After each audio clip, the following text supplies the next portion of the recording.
Donc l'idée est venue il y a à peu près 6 ans. 6 ans, à une époque où 6-7 ans, oui, où on renouvelait le projet du centre socioculturel et on avait des groupes d'habitants qui travaillaient sur certains sujets. Et donc ce groupe-là travaillait sur le thème de l'environnement et du développement durable. Et donc il est venu cette idée de créer un jardin collectif au Pouzin. Bon, le plus dur, ça a été de trouver le terrain, mais on a eu à l'époque un bon coup de main de Monsieur Martin, le maire du Pouzin, qui nous a trouvé un terrain par le biais du syndicat départemental d'équipement de l'Ardèche, voilà, qui possédait des terrains au Pouzin qui étaient inoccupés. Voilà, donc ils nous ont mis gracieusement à disposition 5000 mètres carrés, et puis c'est là que l'aventure a commencé, un an après. Le jardin partagé, c'est tout simplement un espace où que toutes les personnes de toute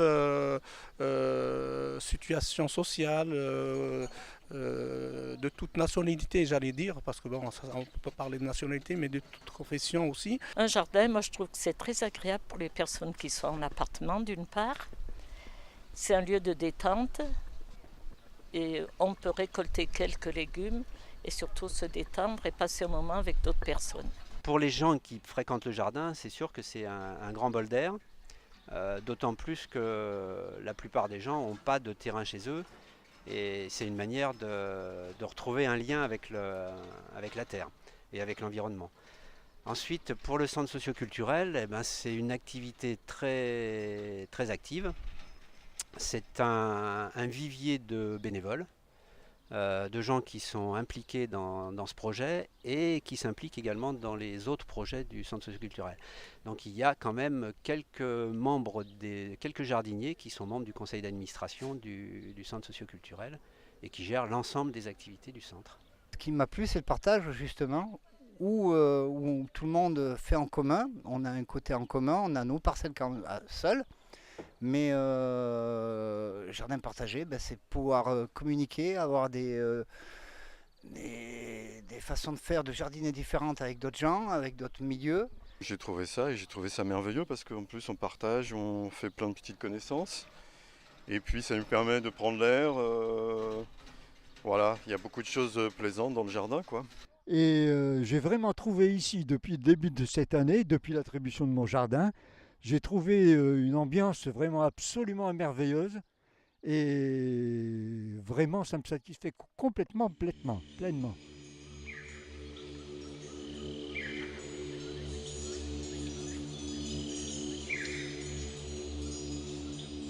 La séance collective, c'est quelque chose qui a été institué dès le départ. On s'était posé la question comment est-ce qu'on va faire pour qu'il y ait du collectif dans le jardin.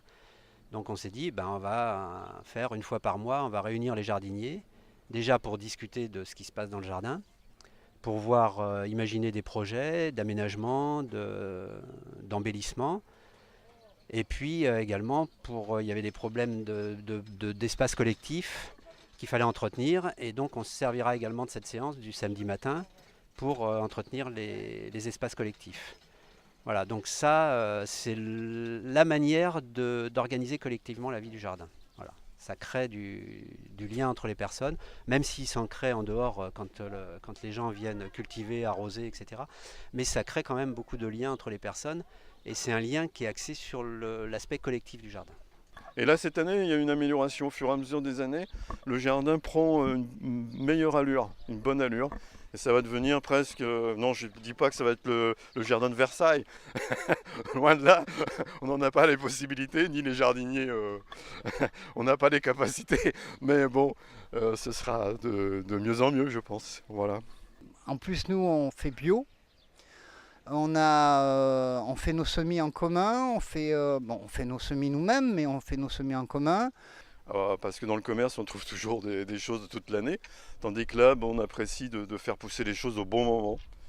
Et donc ça peut être aussi bien les salades, parce que j'adore les salades, les tomates, mais bon, ça peut être des patates douces, des choses qu'on ne trouve pas forcément beaucoup dans le commerce. mais des variétés comment anciennes, enfin ce qu'on peut quoi, parce que c'est vrai c'est pas toujours facile à trouver les bons plants. Bon, des fois on a des difficultés parce qu'il y a des bestioles qui les mangent bien sûr, parce que comme c'est quand même une culture bio, donc il faut pas regarder le côté productif quoi. C'est vrai, effectivement, c'est pour soi quoi, c'est pour le plaisir de manger quelque chose de frais, d'un peu près bio, parce qu'on sait très bien que rien n'est vraiment hyper naturel maintenant. Mais et puis ça fait plaisir aussi de partager les choses qu'on a. C'est-à-dire que s'il y en a trop, si on dépresse, eh ben on en donne à son voisin, à son petit jardinier. Voilà, ça fait plaisir. Et puis vice versa. Bon, c'est un genre de troc quoi qu'il y a ici. C'est un petit commerce intérieur, mais sans faire de business quoi. Il n'y a pas de business ici. Donc chacun travaille bénévolement. C'est un plaisir avant tout quoi. C'est un partage, c'est convivial.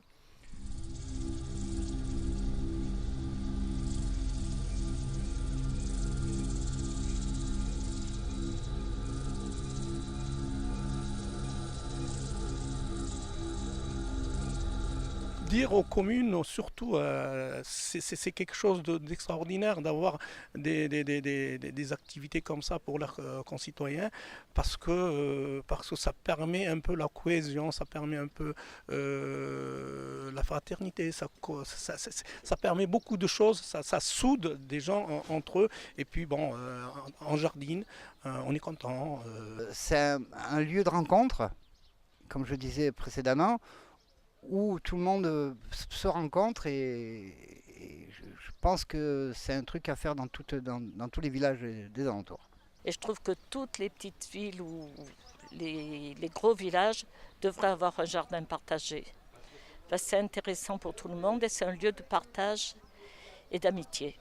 Et je pense qu'il y a beaucoup de communes qui devraient faire l'effort de faire partager quelques petits jardins comme ça. Et justement, ça amènerait du monde et ça ferait faire réfléchir aussi sur l'environnement. On parle beaucoup d'écologie, tout ça, de transformation des végétaux, etc.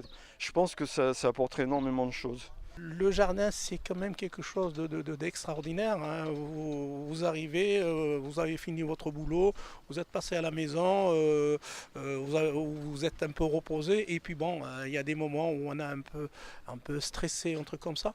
On prend ces petits outils, on y va au jardin et on regarde un peu ce qui a poussé, ce qui n'a pas poussé. On le bichonne et puis bon, ça, c'est un déstressant. Moi, je dis honnêtement, c'est un déstressant parce que quand je suis au jardin, je suis dans un monde à part. Hein, et en même temps, je trouve des gens qui sont là, avec qui d'abord je dis bien qui travaillent, qui jardinent, mais de temps en temps, ils s'arrêtent dans un coin et puis discutent, refont le monde, même que s'il est un peu pourri ce monde, mais le monde du jardin restera toujours aussi naturel et aussi beau.